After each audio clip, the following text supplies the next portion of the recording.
Hello, everybody, and welcome to Misplaced Musings. This is your host, Shannon Duffy, along with my lovely co host. I'm lovely. Okay, cool.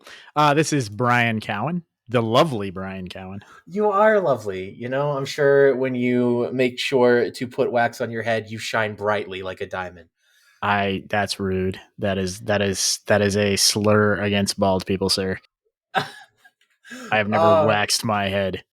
I had a biology teacher that used to wax his head, and we knew when he did it because the light would bounce off of his head and fly right into the snake holding area because we had a snake, and the snake would always be irritated on that day of the waxing. I can imagine. Also, I've never Googled it. I have no idea why bald people would wax their head. I don't know the appeal. I was not taught to care for my bald head. We don't have a bald guy club. See, I thought you did. Nope. It just started falling out when I was like 16 or 17 and I was sad.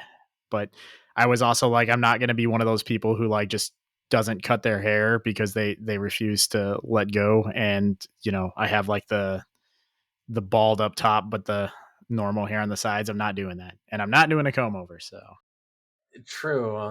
I think it's to do with the head health.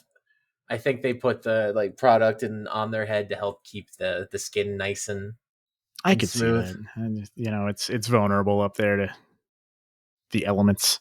It is, and as somebody who lives in the South, I would never want to put my head in that Florida's situation. not the South. We are South, okay? All right? Geographically, we are pretty Southern, which means the sun hits us pretty hard. I was not saying culturally we're Southern, okay? All right? Okay. Because everybody attacks Florida. Florida's not What? really the South. Florida's not really the North. What is Florida then? Just the weird appendage on the side of America?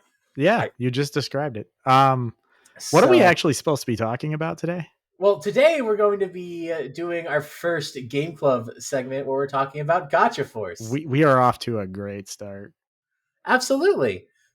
People enjoy conversation, such as conversation about what we've been playing during this period. Brian, and what is that? Besides Gotcha Force, obviously. Besides Gacha Force, today I played the Dreamcast game Air Force Delta for another podcast, and just steadily I've been playing Tachia, the open world, charming little open world game for the PlayStation that just came out like last week or this week. I don't know what day it is. What is reality?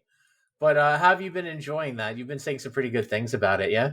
I love it. It has real like Wind Waker or Okami vibes. It's got a lot of Legend of Zelda type stuff going on. Although it does have the trappings of like a modern open world game. Um, icons on the map and crap to go collect, but I feel like it Crafting. has no crafting. Woo!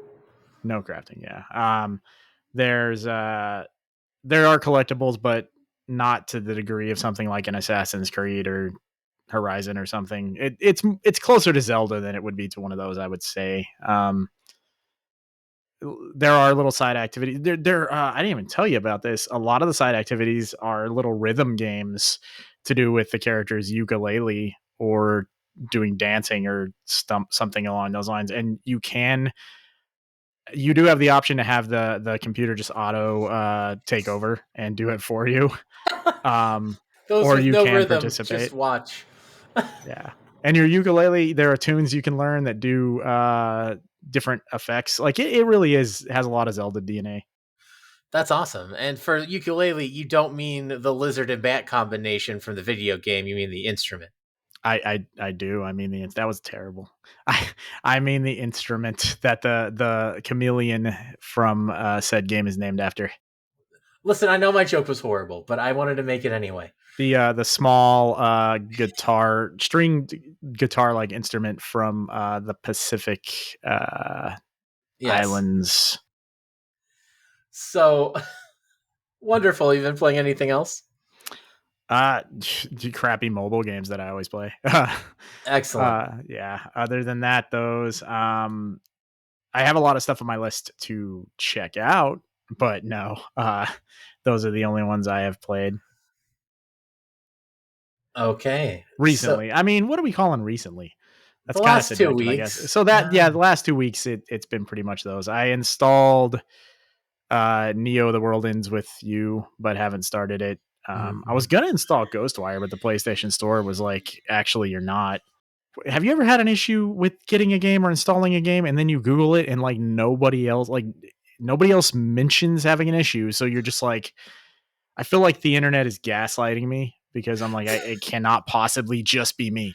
Yeah, that's happened before, and usually it's actually just because of a network error, not the game specifically. It just happened to target that moment.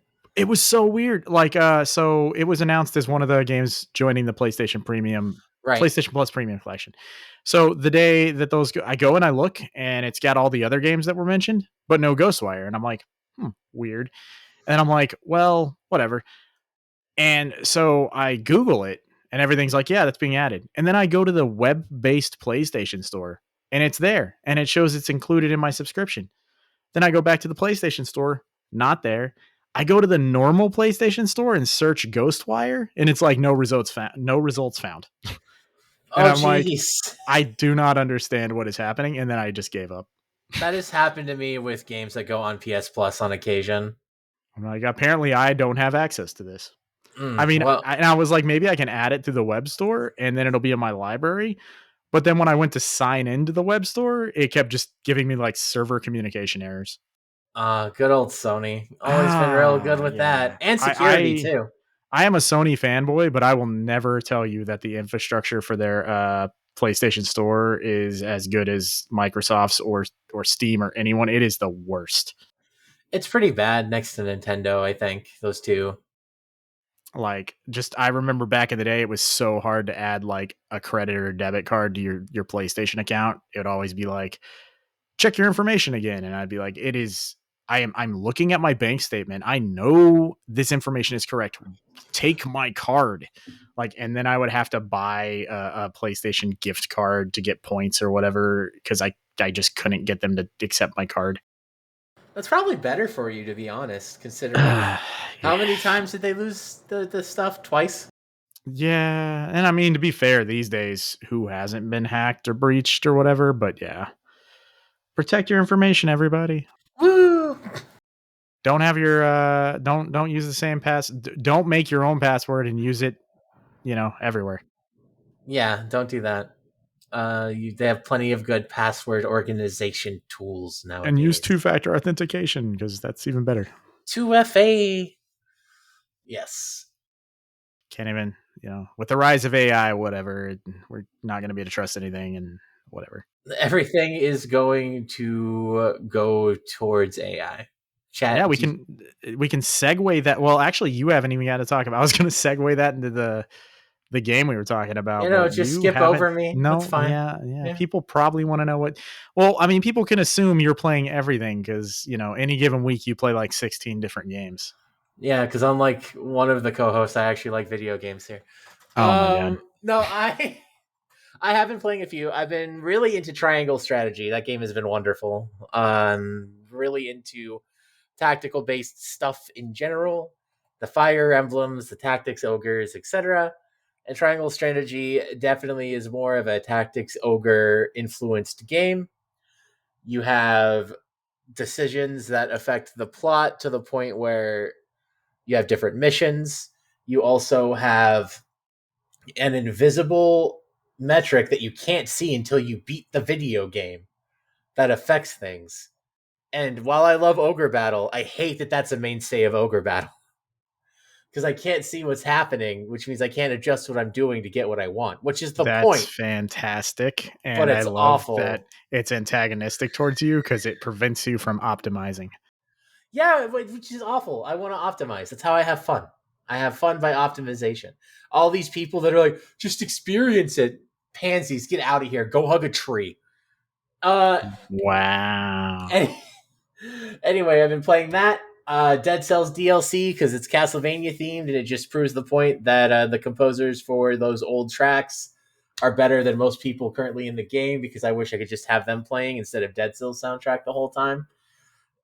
Streets Rude. of Yeah, I know I'm rude.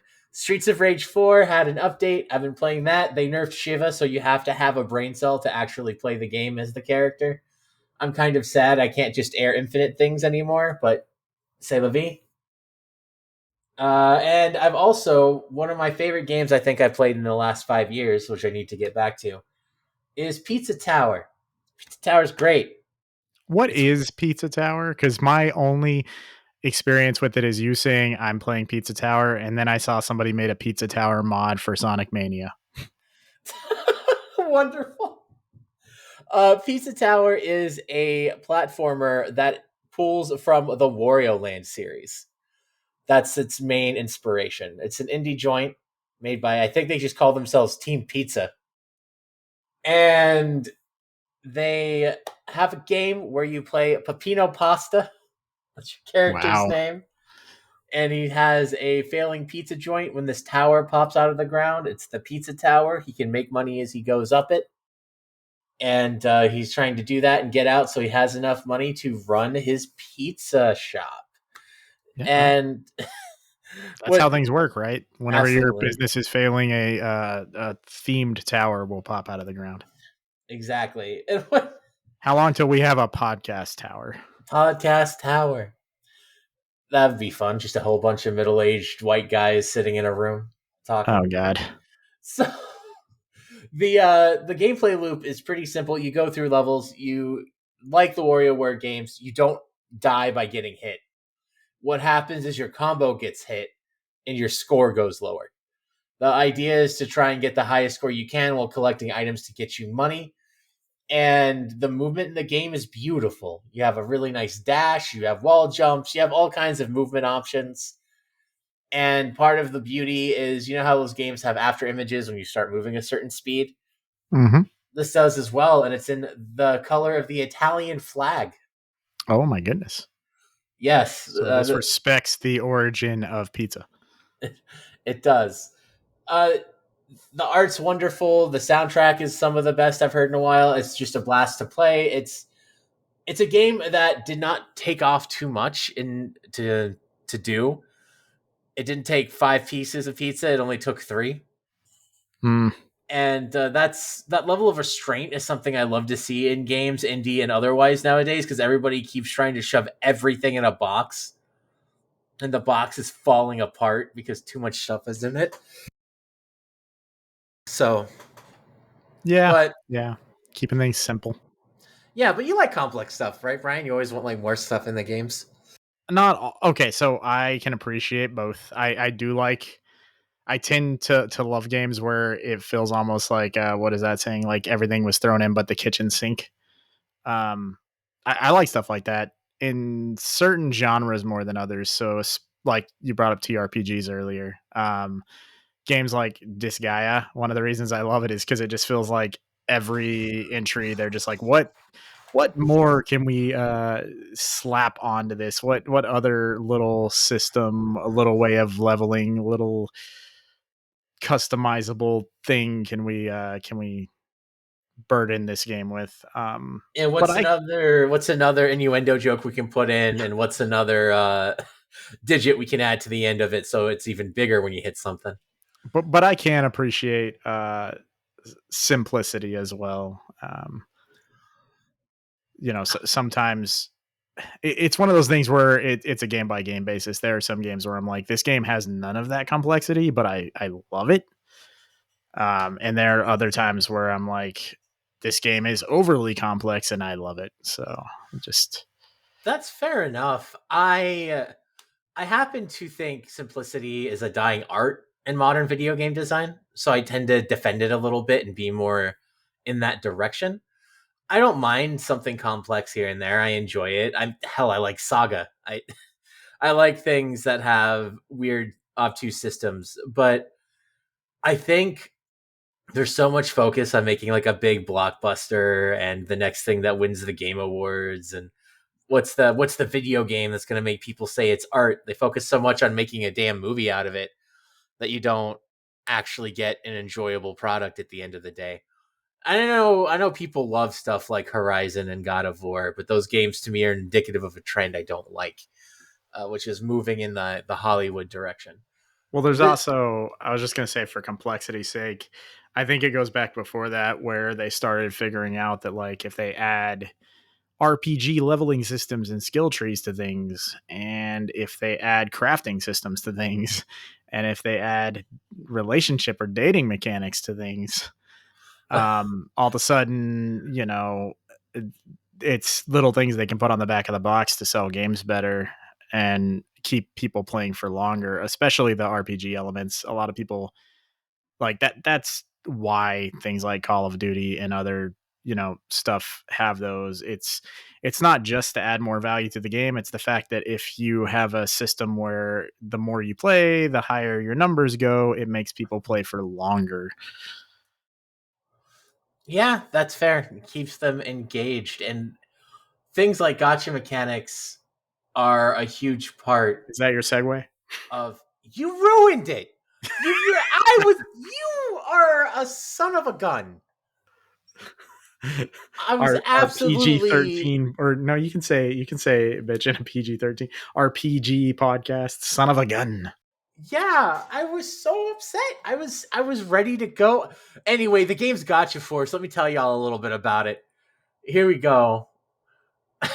Oh, my wind is removed from my sails. Have better sales.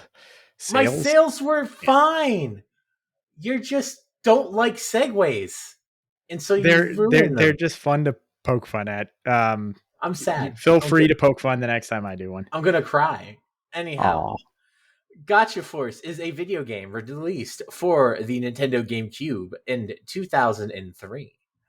The reason it's called Gotcha Force is it's centered around these little like mech beings that fight that come out of like a gotcha system. For those that don't know, what is a gotcha system, Brian? What is the idea? And keep in mind this is 2003, so it's the spin one. It's not it like the phone yeah. gotcha.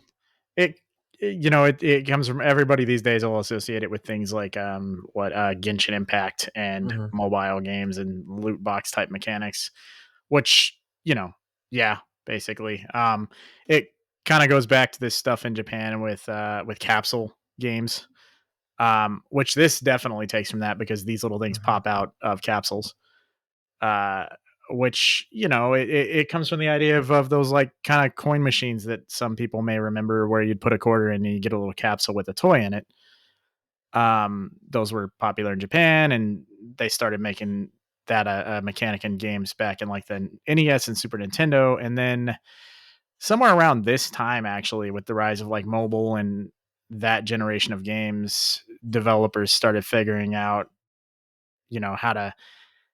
how to make it more of what it is now, which this is kind of an early example of that, I guess, where basically you will have a game with lots of units or lots of equipment, a feature or function that there is a numerous number of, man, that was the most redundant sentence ever. And you can unlock them usually at random. In modern ones, you'll spend a currency to get chances to unlock these things, but not in Gacha Force because it No, hates you. not in Um, Gotcha Force. Spoiler: I hate this game. Anyway, um, but yeah. So basically, your units. It would be like in Final Fantasy Tactics if it was like, man, I love Orlando, he's great. Yeah, man. I got him in chapter 1 because my random roll gave me Orlando, and that's cool. And then somebody else is like, I never got Orlando, and I fucking hate this game. that's that's how conversations about gacha mechanics tend to go. Yeah, and this game, the way it does it is not great. We'll get into that a little bit later after some more information about it. But it is what I like to call an arena fighter, which is an over the shoulder third person fighting. What you like to call an arena fighter? Yes. Some So people don't like the term. going forward, Teeps, I'm giving you credit for that genre title. I'm gonna go edit Wikipedia and be like, Shannon Duffy coined the phrase arena fighter. Beautiful. I like it. And Wait, they isn't Quake also an arena fighter? an arena shooter. Ah, yeah. Okay, that's different. Yeah. The the genre got kind of popular with the Budokai Tenkaichi series in particular, which is a Dragon Ball fighting game, where it just follows you from behind and you're moving around quickly and you lock onto different targets. It doesn't allow for complex movement or complex inputs like 2D or 3D fighters in a more traditional sense do. You're not It's gonna do like a brutality or something. no, sadly, no like triple quarter circles or anything. No pretzel motions. I don't know what any However, of that means.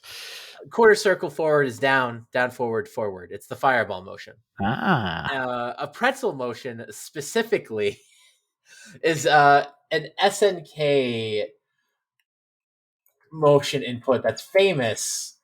for looking like a pretzel. Yes, it looks like a pretzel. It's specifically the Raging Storm input from Geese. You're just Uh, saying words now, man. and it's down, back, forward, down, forward. It's a pretzel. That sounds awful. It's terrible.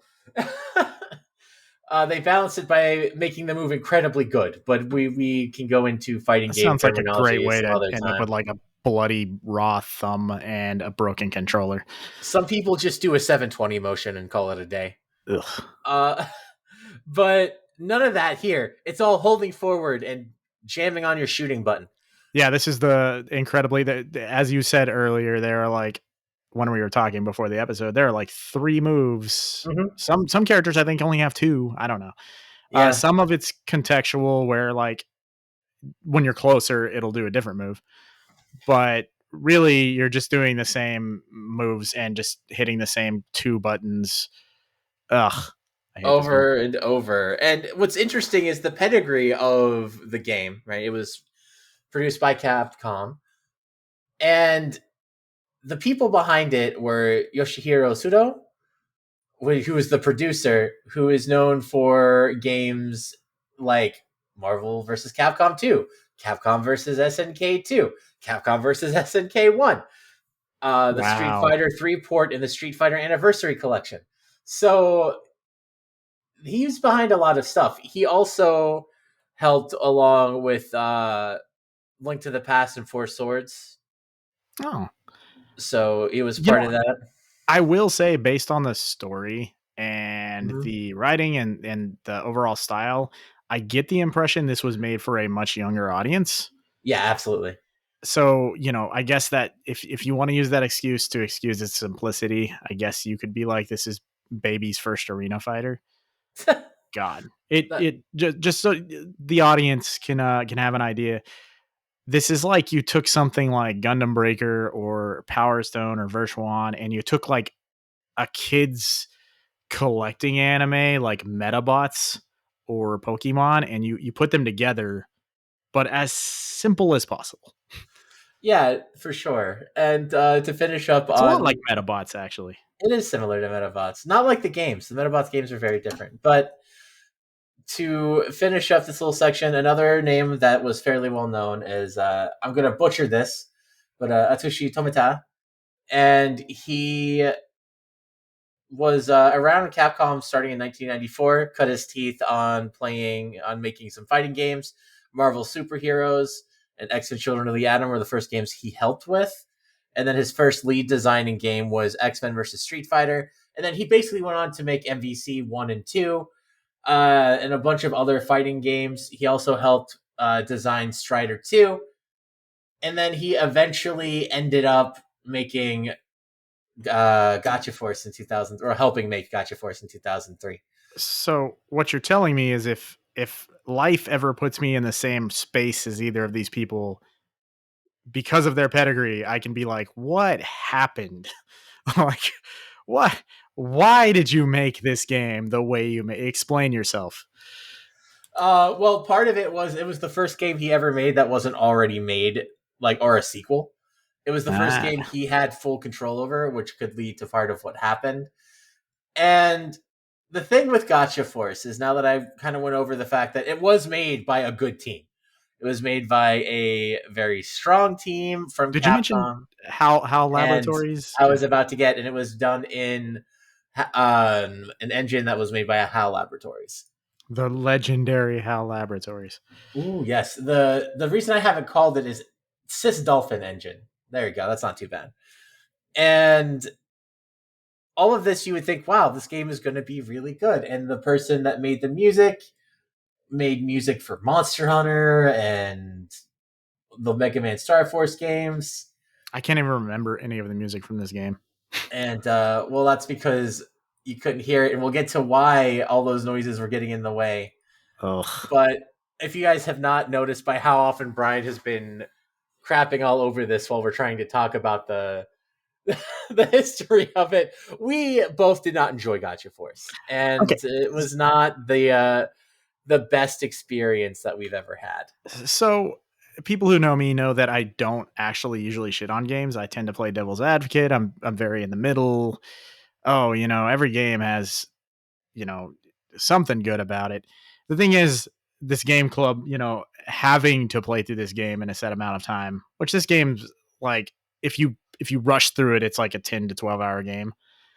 That just having to like smash my head against the wall to get through this game, like that probably contributed to my opinion of it. But this is not a game you're meant to play through in any short amount of time. Like maybe if I played this like 10 minutes at a time for like 10 years or something, I would hate it less.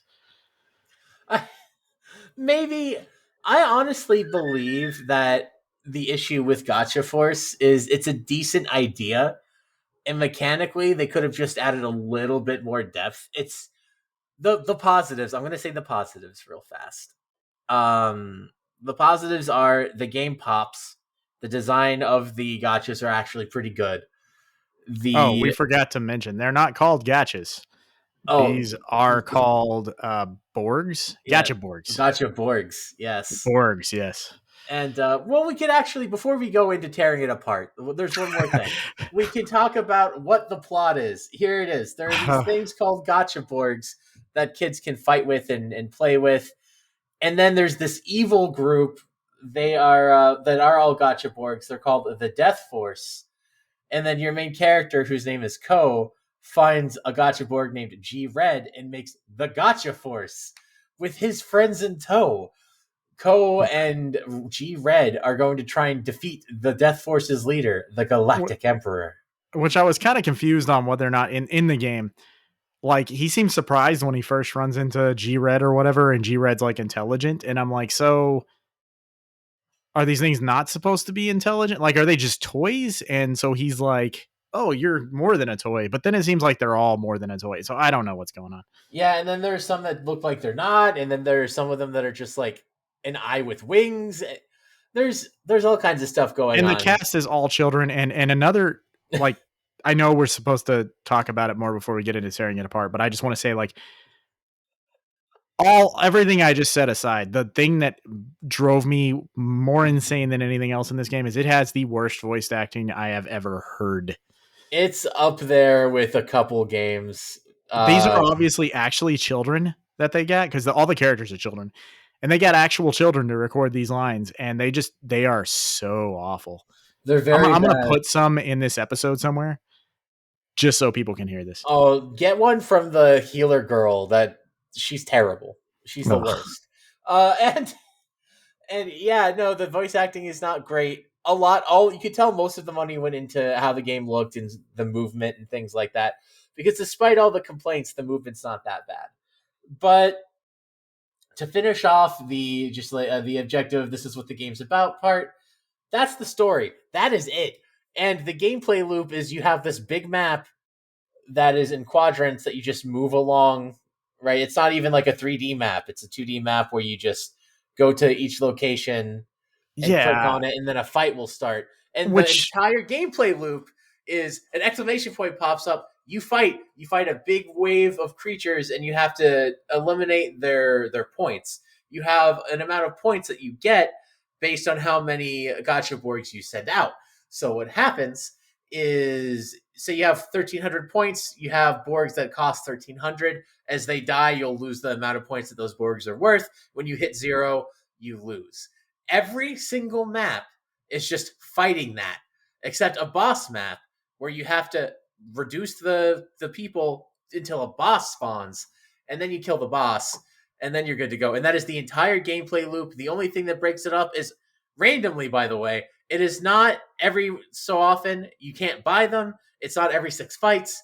You randomly get chances to pull Borgs, and then the Borg is a random chance. So you have to get RNG, and then you have more RNG on top of You it, can get duplicates. and you can get duplicates, and you can get stuff that isn't even useful. You can just get entries for the glossary. Yeah. So there's a time where for 30 fights, I did not get a single pull. I got a pull, and it was a stupid flippin' gunman that I had already had 3 of, and I just stared at my screen and I Yeah. sighed. And that's the I think essential Gotcha Force experience is And there's 200 of these things, by the way, yeah, these Borgs. there's 200. So you start the game up, you're like, okay, this voice acting is bad, it's cheesy. You play a match and you're like, this is actually pretty fun. You can move really quickly. You have a lot of options to shoot things, and this is pretty cool. And then 4 matches in, you have played the entire video game. It is Yes. over. You know everything that is going to happen. And that is Except my for some problem random with Gotcha frustrating Force. things. Yeah, that's sorry I interrupted you, but I just wanted to get this out there. I assume you might have had the same experience, but I had my little gacha team and I had done several matches and I was like, this is kind of fun. This is cool. And then they're all like, hey, fight the Dark Force Air Force or Death Force Air Force or whatever. And I'm like, cool. That was awful. I had to kill like 30 units that were all like little planes that flew, and none of my Borgs were like good ranged Borgs. And I was like, this is cool. I get to jump like double jump and maybe hit this thing once. I have to hit it like 50 times to kill it. And there are like 10 of these things. I hate this level. I hate this game.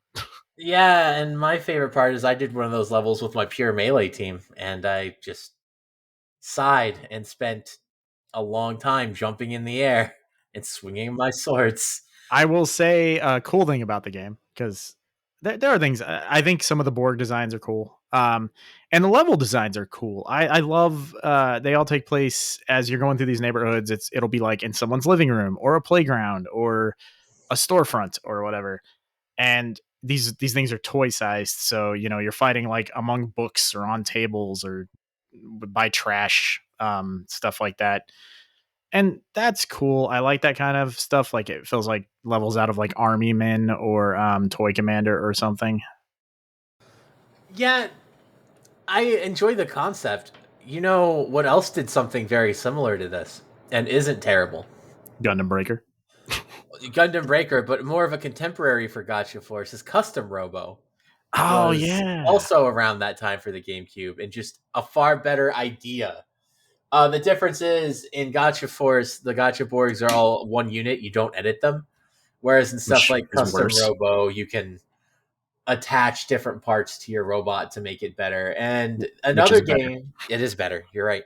Another game that has similar combat but more complex combat and overall better is Virtualon, and that was Yes. obviously out before this. It came out in like '98, if I remember, and then various. Yeah. Like I mean, it was on the Saturn and the Dreamcast, and I love Virtual On. And I immediately when I was playing this, yeah, I had immediate vibes with Virtual On, and I had recently played one of the Gundam Breakers on my Vita, and so I Mhm. had vibes with that. Except, and that might be unfair to this game. I don't know, but having been a fan of those and played a lot of those, I immediately drew comparisons and was like, this game sucks because other games do the same thing better. Yeah, and there are things that they were trying to do. Like, for example, if you hold forward or like dash forward and then do a melee, you'll do a different move. If you hold back and do a melee, you'll do something different. However, it's not different enough to matter. A big part of those other games, what made them interesting is the constant switching of weapons and ways to attack that you could do in things like Gundam Breaker and Custom Robo. Where in Gotcha Force, your Gotcha unit's your Gotcha unit, and you just do the same thing. And there are some that are obviously stronger than everything else. So once you get those, it doesn't matter how many pulls you get, you're just going to keep them because you're going to just poop all over everywhere. There's just going to be feces on the wall, and that everything's going to be dead. And it made it incredibly boring. And we talked about it a little bit, where the issue is if it was shorter matches, we probably wouldn't be nearly as burnt out. But they started just Oh tacking god. on enemy after enemy, and you had like, for example, you have like what 800 points or whatever, so you can bring three of your units, and they'll have 20,000, and it's like, why? Yeah, and it's fighting some of the other human kids or whatever. It's like their teams would be like the same unit, but like a different, like a slightly different version of the same unit. So it's like I'm gonna fight five of the same dude essentially, but like it's like fighting palette swaps over and over. Right. Um, I hate it, and I will say this game apparently has a cult following if you believe like Wikipedia. Which I guess I could believe because it's kind of obscure, and that tends to happen. It's like an obscure Japanesey thing.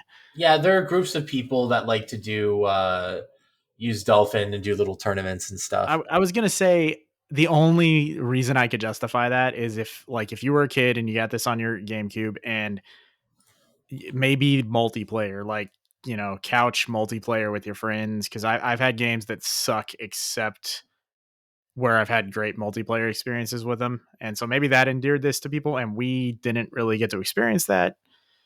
So I will say maybe that's something we're missing is like maybe the multiplayer for this is just amazing. I can't imagine because I feel like we would just build teams and sit there having the same issue where we just bullet sponge each other. But Yeah, it's an issue, and I think part of why the cult following is the game, as when it released, did not do well. It reviewed poorly. People did not pick it up and enjoy it. So naturally, when that happens, and then people start emulating it a little bit more, the price gets inflated. Using price charting, which is not always the best way to do it, but using pricecharting.com, if you look at when they started recording it, it was about $60, 64 in 2013. And then you see a trend, and then 2020 happens. So it slowly goes up. It's yeah, about 150 from 2015 to 2020, and then it goes all the way up into the 400s. And now we're sitting at a nice, clean 600 or so on average for sale. which we've talked about, and I'm sure most of our listeners know, is just the whole story with retro gaming now, and it Mm-hmm. just sucks. Especially sucks when you like. I actually got in. I finally had a job where I've talked about this in previous episodes. I finally had the financial ability to start buying old stuff again right when that trend started. So it sucked because I was like, well, things are kind of expensive, but they're still reasonable. And then I would look like 4 months later and be like, how did this thing double in price?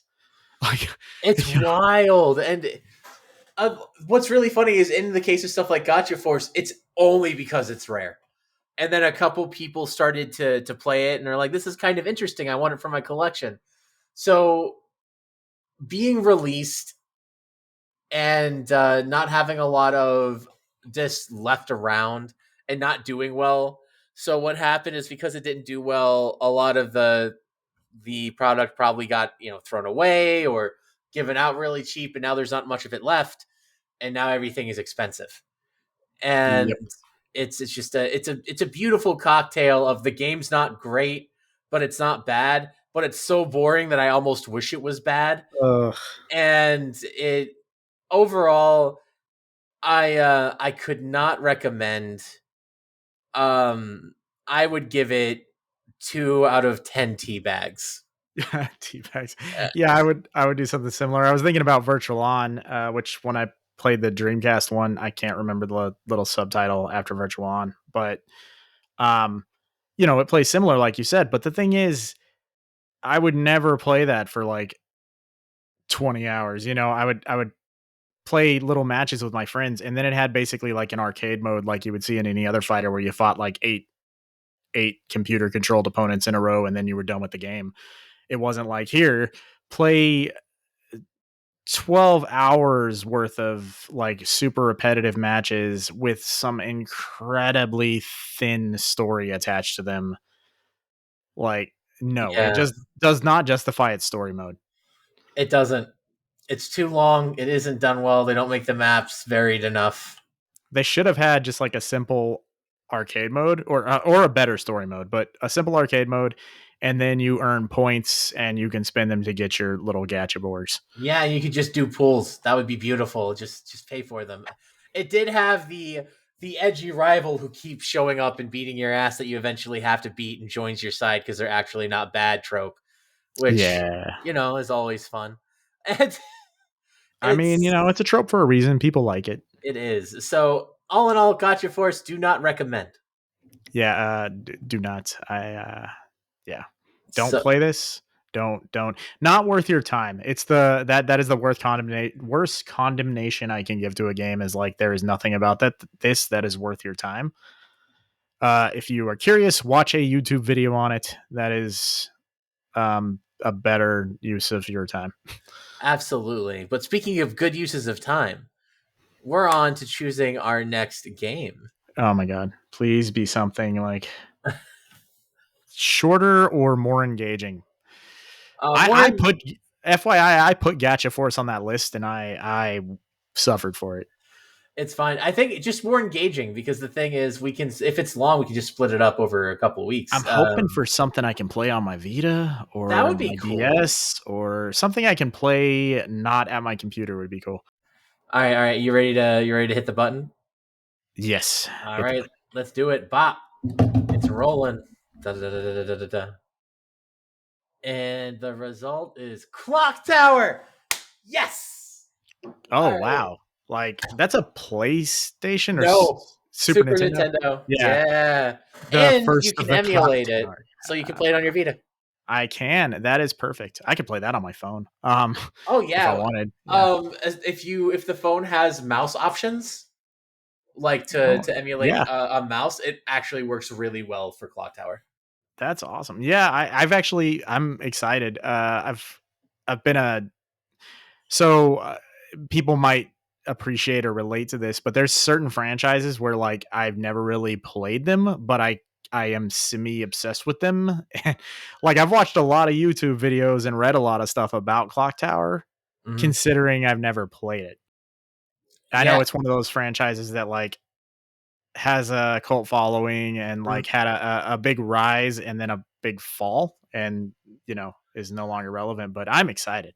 Well, a big part of that is, and we'll go over it in the episode proper, but a huge part of why that happened is Human Entertainment died, Oh, and that's sad. they're the ones that did Clock Tower. Well, I know the creators because I watched a video on it not too long ago, and we'll go over all this in the Clock Yeah, Tower yeah. episode. But the creators post that they did a Kickstarter for a game. I can't remember what it's called, but that was supposed to be like a spiritual successor, and it was just an awful Kickstarter, and the game is awful. So that didn't help, I'm sure. It did not help at all, and it sucks because Human Entertainment is great. They were known for Clock Tower and for Fire Pro Wrestling. Like, those are two wonderful things. But yeah, so that'll be what we're going to be playing on our next episode. It should be able to be done within a week. It is not a very Yeah, long yeah, for game sure. at all. We are going to try. I know we say this a lot. Hmm. We want to be more consistent with our episode recordings and releases. Our goal is to be a weekly podcast. Yeah. Just tends to be that both of us having full-time jobs and other normal life stuff tends to get in the way. But we are going to try. Damn it. We are going to try. And the thing is, my life is going to calm down very soon, within 2 weeks. So it will be easier for me to record and do my research and do the things that I bring to the podcast. And hopefully that will make things a little easier. And Yeah, my life is not calming down, but I will just force myself to do it anyway. yeah, I'll just be a nuisance, which is something I'm very good at and keep bugging. Yes. But that being said, that is it for the episode. Where can they find you, Brian? On this podcast, Misplaced Musings. Also on Twitter as Brian C Nerd. And from there, if you go look me up, you'll find all my stuff. Although I guess some people don't like Twitter now, which I get. So maybe if you want to find me on Discord or whatever, I'm also the same. And also on Instagram. We should have show notes that have all this information. I was on another podcast recently and they do that. We should work on that. We should, but I'm still going to want to do it all verbally as well. I know, but I'm just saying. And You can find me at Teeves the Great on Twitch if I ever decide to stream again. Yeah, And what happened to that? Maybe we should stream this. I don't know. do you want to Um, stream us playing Clock Tower? Because I will 100%.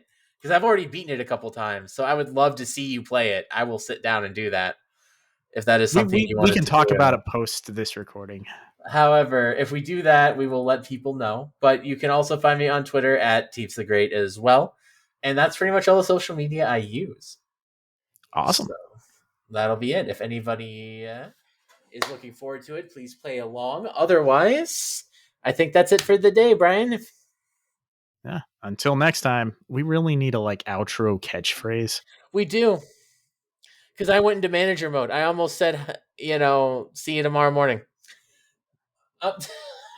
Until next time, may all your musings be misplaced. That Oh my was God. terrible. Yeah. Awful. Later. Bye.